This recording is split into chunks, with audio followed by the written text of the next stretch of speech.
इंसान की जान की वैल्यू क्या होती है? जाहिर है बहुत ही कीमती होती है।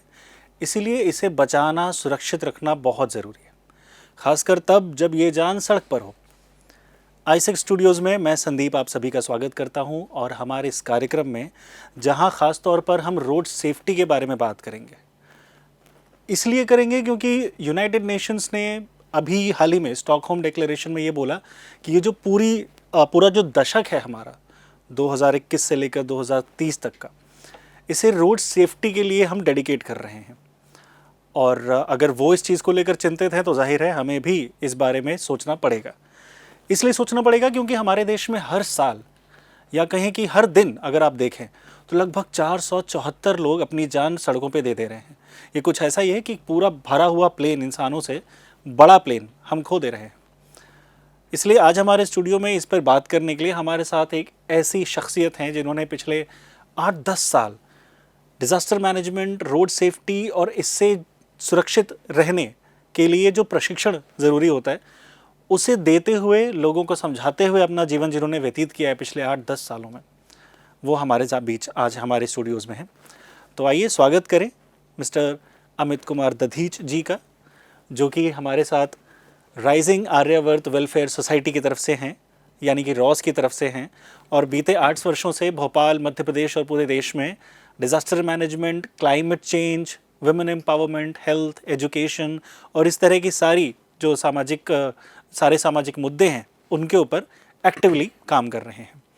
तो अमित सर, आपका बहुत बहुत स्वागत है आईसेक के स्टूडियोज़ में। धन्यवाद। तो शुरुआत हम करते हैं रोड सेफ्टी के बारे में। जब हम बात करें तो मुझे लगता है पहले उस चीज़ को जान लेना ज़्यादा सही है, क्योंकि मुझे लगता है हमारे दर्शकों को ये जानना ज़रूरी है कि रोड सेफ्टी आखिर चीज़ क्या है जिसके बारे में हम बात कर रहे हैं।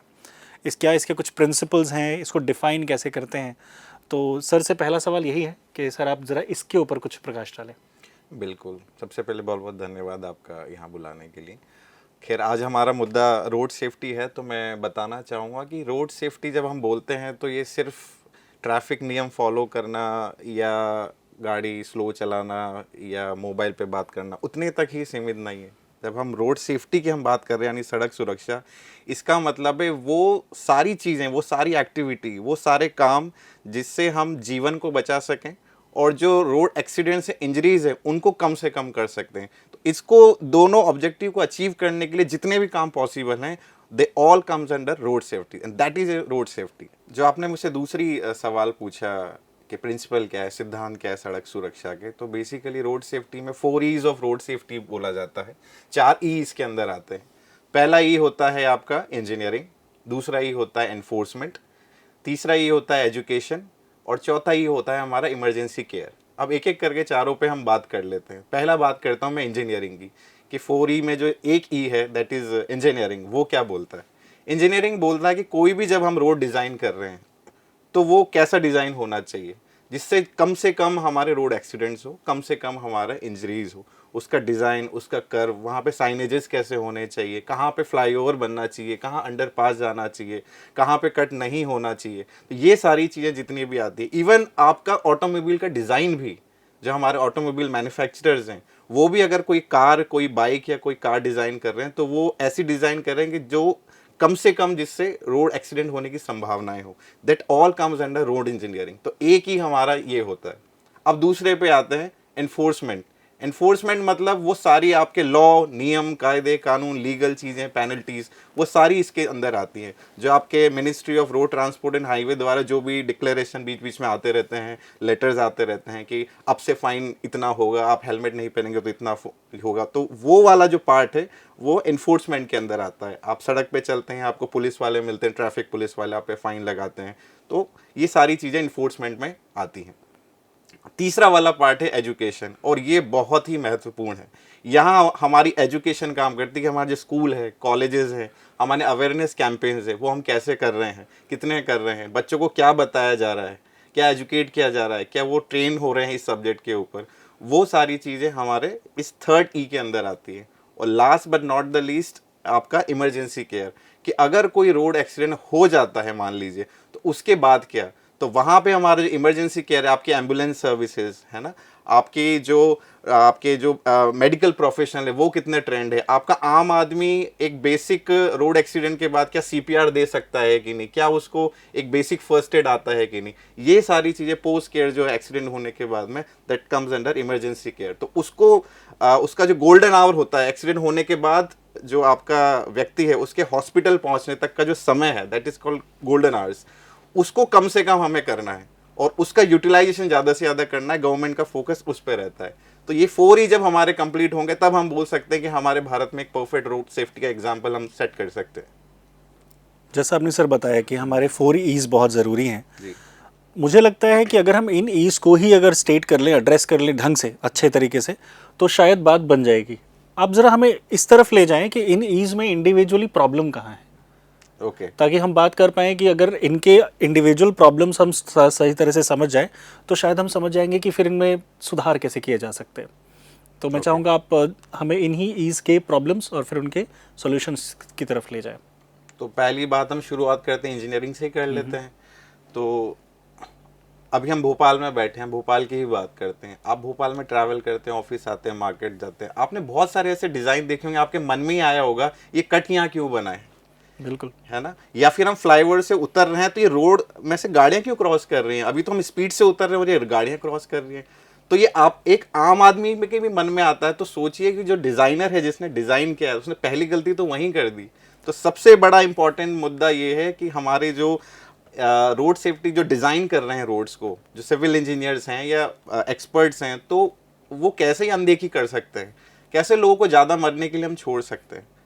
वैसे भोपाल के कॉन्टेक्स्ट में एक अच्छी बात यह है कि मैंने शायद ही किसी और शहर में जैसे चौराहे होते हैं, तो भोपाल शायद इकलौता शहर मैंने देखा है जहाँ 5 राहें हैं। ऐसी 2-3 जगह हैं भोपाल पे जहाँ 5 रास्ते आके एक जगह मिलते हैं। जी तो यहाँ इंजीनियरिंग वाले ई पे तो बहुत अच्छे से बात होनी ही चाहिए। बिल्कुल होनी चाहिए। और अभी रिसेंट एग्जांपल मैं आपको बताऊं जो कि बहुत बड़ा मुद्दा भी बना पूरे मध्य प्रदेश में। अभी आपको पता होगा कि हाल ही भोपाल में एक सबसे बड़ा एक अर्बन फ्लाईओवर चालू हुआ, जो कि मध्य प्रदेश का सबसे बड़ा एक शहर का एक फ्लाईओवर है।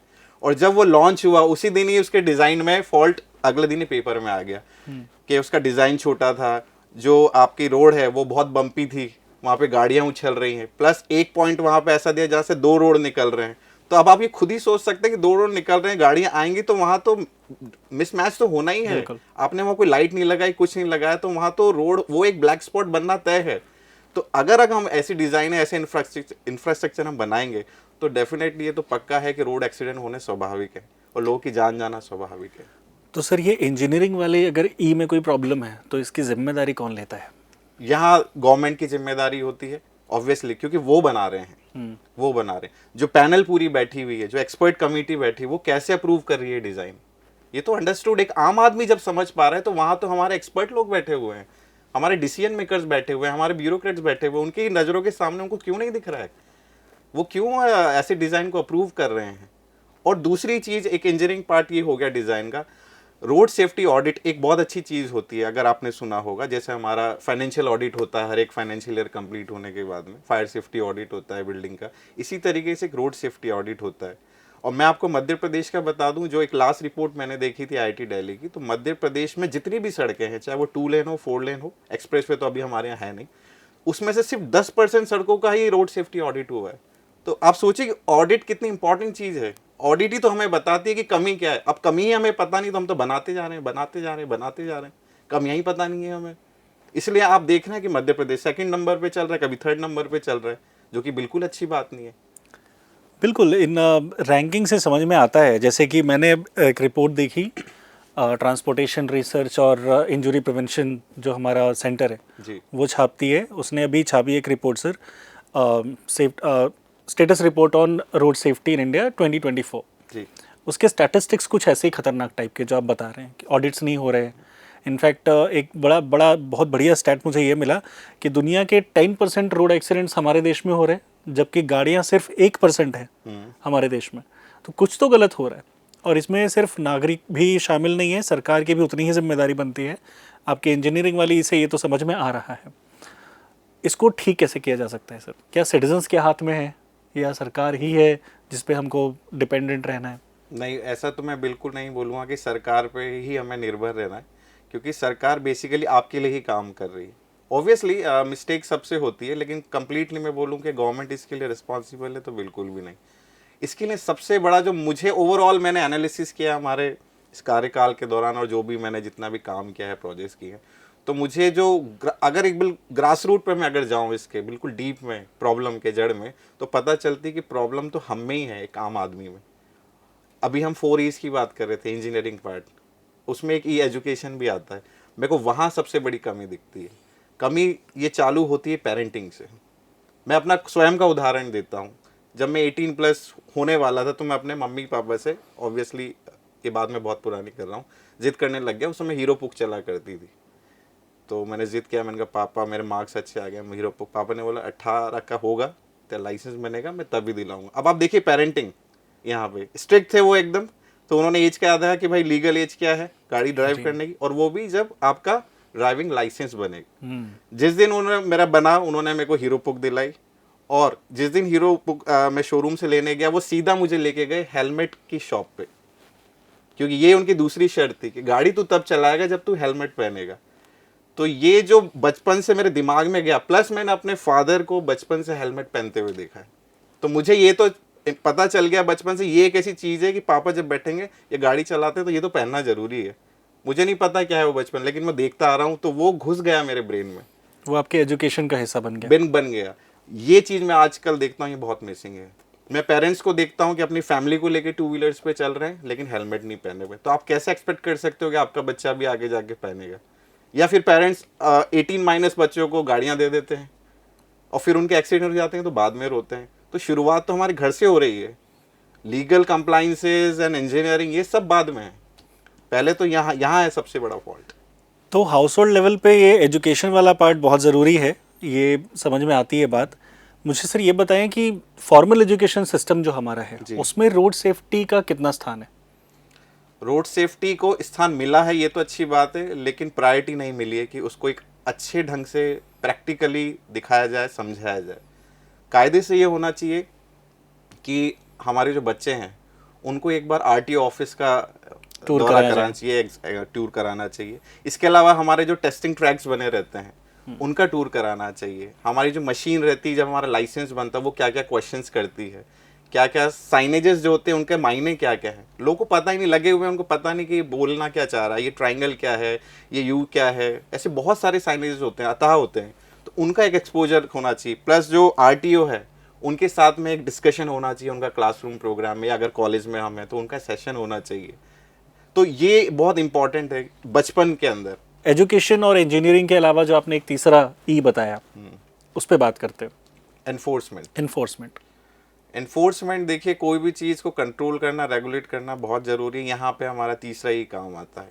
और जिस हिसाब से सड़क हादसे आजकल बढ़ रहे हैं, जो ड्राइविंग का तरीका लोगों का हो रहा है, चाहे वो टीनेजर्स हों, यूथ हो या थोड़े बड़े लोग हों, तो मुझे लगता है कि अभी के करंट सिनारियो में कंट्रोल करने का जो सबसे अच्छा तरीका है दैट इज़ इन्फोर्समेंट।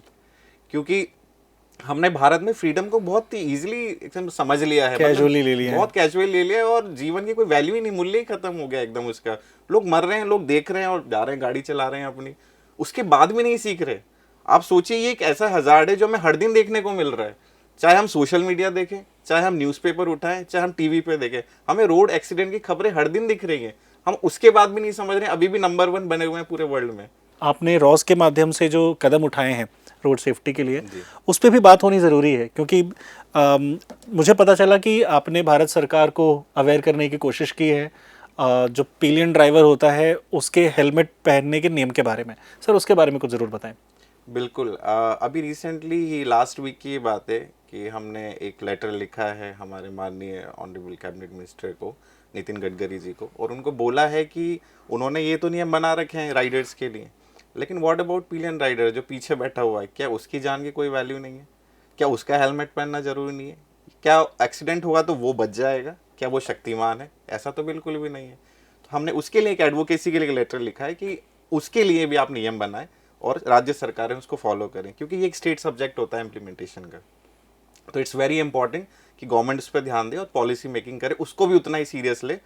क्योंकि आप देखेंगे पिलियन राइडर का जो रूल है वो कुछ ही शहरों में देखने को मिलता है। जयपुर में आपको मिलेगा, दिल्ली में आपको मिलेगा, हो सकता है मुंबई बेंगलोर में भी हो, मैं उतना अच्छे से याद नहीं है। बट ऐसा ही क्यों, ये 3-4 शहरों में ही क्यों? अब आज के युवा को जिसका अटेंशन स्पैन बहुत ही छोटा है, वो बहुत ही अपनी अपनी पसंद की चीज़ों पे ही अटेंशन देता है। वो चीज़ ज़रूरी हो या नहीं उसको उससे मतलब नहीं है। इस तरह के हमारे युवा को आप कैसे समझाएंगे कि आपका रोल क्या है इसमें रोड सेफ्टी इंश्योर करने में? युवा को उन्हीं की तरीके से ही समझाना पड़ेगा, जैसा वो सुनना चाहता है, जैसा वो देखना चाहता है। तो अभी ट्रेंडिंग रील्स का टाइम है, तो रील्स के साथ में उन्हें समझाया जाए, ऐसी रील्स बनाई जाए जो कि ये मैसेज दे। ऐसी मूवीज़, ऐसे कंटेंट आए जहाँ पे कहीं ना कहीं रोड सेफ्टी का मैसेज छुपा हो। और प्लस इसके अलावा कॉलेजेस वगैरह में इससे जुड़े हुए कैंपेन्स को बढ़ाना चाहिए, स्कूल्स एंड कॉलेजेस में, खासकर जो 10th 11th 12th के। इस समय मैं देख रहा हूँ कि बच्चों के पास गाड़ियाँ हैं, आ जाती हैं, तो वहाँ पे ये कैंपेन को थोड़ा सा रोड सेफ्टी को सीरियस वे में स्कूल और कॉलेजेस में करना चाहिए। तो ये कुछ तरीके हैं जिनका हम उपयोग कर सकते हैं। इन्फोर्समेंट एक बड़ा है, जैसे स्कूल और कॉलेजेस हैं, आप देखते हैं वहाँ पे इतनी बाइक्स खड़ी हैं। अगर मैं स्पेशली स्कूल्स की बात करूँ तो वहाँ पे इतनी बाइक्स कैसे आ रही हैं, जबकि बच्चा 18 साल का तो हो ही नहीं रहा है। तो यहाँ पे हमारे एजेंसीज का रोल बनता है इन्फोर्समेंट कि वहाँ रेगुलर वो विजिट करे और चालान बनाए, और एक थोड़ा सा डर का माहौल क्रिएट करे कि बच्चे वहाँ पे ऐसे नहीं आए। प्लस जो एडमिनिस्ट्रेशन है, जो इंस्टीट्यूशन है, उसकी भी उतनी जिम्मेदारी है कि वो इस पे फाइन लगाए। आप थोड़ा सा स्ट्रिक्ट होना पड़ेगा आपको, क्योंकि मैंने वो ये बोला ना कि बहुत फ्रीडम को बहुत लाइटली ले लिया है हम लोगों ने, बहुत लाइटली ले लिया है। अब जिम्मेदारी की बात हम कर रहे हैं तो अक्सर हमारी जिम्मेदारी तब बढ़ जाती है जब हमें कोई इमरजेंसी सिचुएशन हैंडल करनी होती है। दो रास्ते होते हैं, या तो हम अपने बारे में सोचना छोड़कर उस सिचुएशन को हैंडल करते हैं, या तो हम सिचुएशन से ही हट जाते हैं, अपने आप को बचा लेते हैं। तो ये एक इम्पॉर्टेंट एस्पेक्ट है रोड सेफ्टी से जुड़ा, जो सर का चौथा ई है, इमरजेंसी केयर। तो इसके बारे में सर कुछ बताएं हमें, इसमें क्या होते हैं, इसमें क्या प्रॉब्लम है? बिल्कुल, इमरजेंसी केयर जैसे मैं आपको पहले बताया कि एक्सीडेंट होने के बाद में आप तुरंत क्या सहायता दे सकते हैं, that comes under emergency care. तो इसमें मेरा लोगों से, युवाओं से, इवन इंस्टीट्यूशन से ये है कि आप जिस भी संस्था में हैं, उसके मेरे जो हेड्स हैं उनसे मेरा ये रिक्वेस्ट है कि आप प्लीज़ एनुअली एक प्रोग्राम फर्स्ट एड का अपने स्टाफ के लिए, अपने स्टूडेंट, अगर स्कूल है तो स्कूल स्टूडेंट्स के लिए, टीचर्स के लिए डेफिनेटली कराएं। साल में एक बार मिनिमम है ये बहुत ज़रूरी है। बच्चों को सीपीआर देना आना चाहिए। आप देखिए जापान से सीखिए, जापान एक बहुत बड़ा एग्जाम्पल है। अगर इमरजेंसी मैनेजमेंट की हम बात करें तो जापान से अच्छा कोई एग्जाम्पल नहीं है। वहाँ पे छोटे बच्चे से लेकर और सबसे बुजुर्ग व्यक्ति तक शहर के, उसको पता है कि in case of any emergency मेरा नेक्स्ट रिस्पॉन्स क्या होगा। पर अगर यहाँ ही हम जाएँ, भारत की अगर बात करें, हम तो इतने प्रोग्राम्स करते हैं अलग अलग एज ग्रुप, अलग अलग टारगेट ग्रुप के साथ में, उनसे पूछते हैं तो उनको नहीं है जानकारी। लोगों को सीपीआर नहीं पता। ये पता है कि हाँ कुछ दबाया जाता है कुछ होने पे, लेकिन कैसे दबाया जाता है, उसका प्रोसेस क्या है, उसको बोलते क्या है, what is the full form of CPR, लोग नहीं जानते। तो इतना बड़ा गैप है, तो ये प्लीज़ ट्रेनिंग कराई जाए, ये बहुत ज़रूरी है। दूसरा, एम्बुलेंस सर्विसेज गवर्नमेंट बढ़ाए जितनी जल्दी हो सके, क्योंकि हमारी पॉपुलेशन बहुत ज़्यादा है, और जो स्टैट्स बता रहे हैं कि जितने number of accidents per day हो रहे हैं, इतनी मल्टीपल जगह पे हो रहे हैं, तो we need number of ambulance to save human life and the injuries. तो ये मेरा रिक्वेस्ट गवर्नमेंट से रहेगा। प्लस जो इंस्टीट्यूशंस हैं उनको कि वो फर्स्ट एड की training, practical training, hands on training कराए, जिसमें हम सीपीआर और बैंडेजिंग कैसे करते हैं, ये बेसिक चीज़ें सीखें। और अगर आपके सामने आप निकल रहे हैं, कोई रोड एक्सीडेंट होता है, तो प्लीज़ ऐसे बिल्कुल दर्शकपन की तरह वहाँ पर रील्स वगैरह वीडियोस ना बनाएं। आप जो भी आपको नॉलेज है, आप जितना वहाँ हेल्प कर सकते हैं, एटलीस्ट अगर वहाँ कोई नहीं है तो आप इमरजेंसी नंबर पर डायल करके एम्बुलेंस ही बुला दें। इतना तो आप कर ही सकते हैं अगर आप फर्स्ट एडर नहीं है तो। प्रैक्टिकली देखा जाए तो कई बार ऐसा होता है कि अगर किसी का कोई एक्सीडेंट हुआ हो और हम उसमें इन्वॉल्व हो रहे हों, तो बहुत ज़्यादा चांसेस हैं कि हमें खुद भी बड़ी परेशानियों का सामना करना पड़ता है। चाहे वो पुलिस के सामने हो, चाहे अस्पताल एडमिनिस्ट्रेशन के साथ हो, झेलना तो पड़ता है। उस सिचुएशन में हम क्या करें? या तो हम अपने बारे में सोचें और सिचुएशन से अलग हो जाएं, या फिर उस वक्त मदद करें। देखिए, मदद करनी चाहिए, क्योंकि पहले ये जो आपने बात कही एक था, इशू था ये कि अगर आप वहाँ हेल्प कर रहे हैं और फिर आप हॉस्पिटल लेके जाते हैं तो पुलिस आपसे भी इंक्वायरी करती है और आपको भी इन्वॉल्वमेंट करती है उस प्रक्रिया में। लेकिन अब इससे सुप्रीम कोर्ट ने इससे मुक्ति दे दी है। अगर कोई हेल्प कर रहा है बीच में तो, और अगर उसको अस्पताल लेके जाते तो उससे कोई पूछताछ नहीं होगी। ये लीगली अब उसमें आपको वो बंधन से आपको मुक्त कर दिया है।